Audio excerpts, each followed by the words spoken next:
Your next comedian, you've seen him on Amazon. Big round of applause for Phil Korz!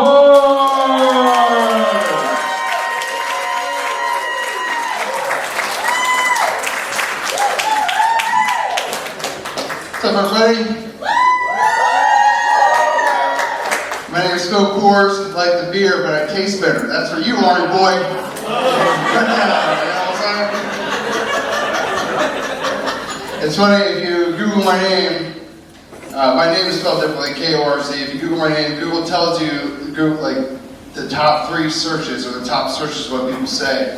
And if you look at my name, it says Phil Korz, I can't say my own name, Phil Korz, wife, Phil Korz, married, and Phil Korz, girlfriend. And if you click on any of those links, it leads you to a picture of me and my mom.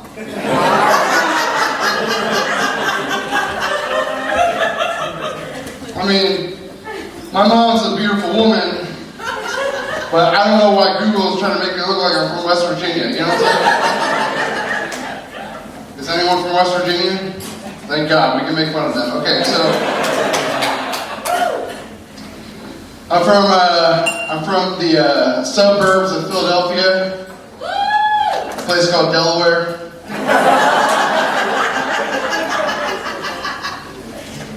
And there's a super important political, highly influenced person associated with Delaware. Does anyone know who that is? Joe Flacco, that's right, Joe Flacco, everybody. He's our hero. May he lead us to greatness the next 4 years, I grew up in a very conservative home. Anyone else? I wasn't allowed to cuss growing up, which makes sense. But what made me angry was this whole other list of arbitrary words that weren't offensive to anyone. But because they were offensive to my mother, I had to treat them like they were offensive to Jesus himself. I couldn't say shut up. I couldn't say suck. I couldn't even say the word fart growing up. Well, my mom had alternatives for these words. Shut up was be quiet. Sucks was stinks, but fart. My mom made me say Fritzy instead. It smells like Fritzy in here. You smell like Fritzy? You know how many times I got beat up on the playground for saying that?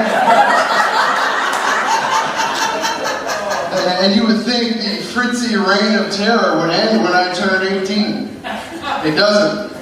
Because when you teach a kid to say a dumbass word in their adolescence, it embeds itself in your subconscious. It comes out when you're 23 years old in a locker room full of dudes, you're like, okay, who's fucking Fritzy? Stinks in here.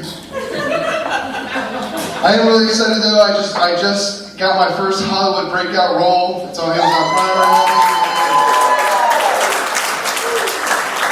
It's awesome. My agent, he calls me and he's like, yo, Phil, man, I sent your audition tape and I got your role. And I'm like, oh, it's amazing. He's like, it's a lead role. I'm like, that's amazing. He was like, yo, dude, this is a perfect role for you. You get to ride a motorcycle. I'm like, oh my God, that's amazing. And he was like, you get to wear a cool jacket. I'm like, perfect. And he was like, you even have a love interest. I was like, oh my God, this is perfect. This is me all day. And he was like, well, let me tell you. He was like, we're filming tomorrow. And he was like, we gotta get you in there. He's like, the first scene that we're filming is the kissing scene. So if you nail that, don't worry about it. We'll get the rest of the script down. I'm like, cool, I'm in. I'm like, this is for me, right? Yeah. And so I'm in can you get your shoes off the stage? Thanks. It's respect, you know what I'm saying? They're good kicks, but yeah. But I'm in my dressing room and I'm like, you know what? I should probably figure out what this story is. Like, it's a guy getting a motorcycle accident. What happened? So I'm looking in, and it says, Phil kisses Steve. Steve, that's a nickname for Stephanie, right? I like Steve, right? But I was like, you know what? I signed up for this. I'm going to give this dude the best kiss of his life. I'm either going to win an Oscar for this or commit suicide. That's a Heath Ledger joke. I'm not sure if that's too soon. So they call me out of my dressing room. They're like, Mr. Korz, we're ready for you. And I see my co-star from across the room. And I lock eyes with him and I give him the best kiss I've ever given anyone. And this dude just pushes me away. And he's like, bro, I'm just the sound guy, okay? I'm just here to mic ya. So after 3 dudes and a dog later, I met my co-star. It was crazy, I learned a lot, but when I came out as straight on that set, I lost hair and makeup the same day. Day 5, I had made out with everyone. Day 7, my clothes were looking better. They were fitting nicer. Day 10, I was like, where's all this glitter coming from, first of all?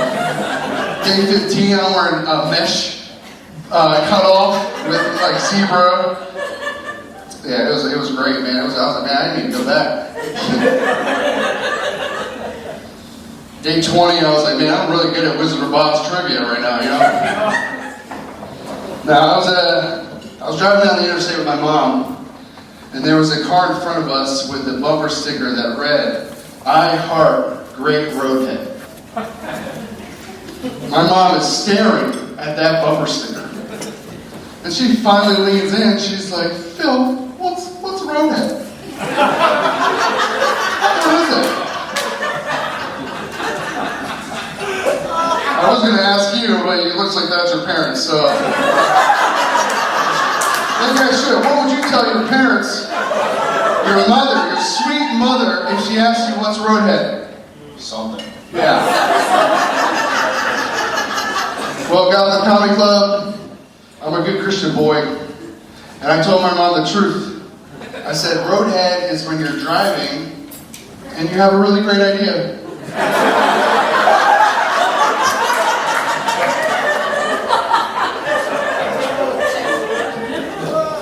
It was forgotten about until my grandfather's retirement party, and my mom's giving this speech.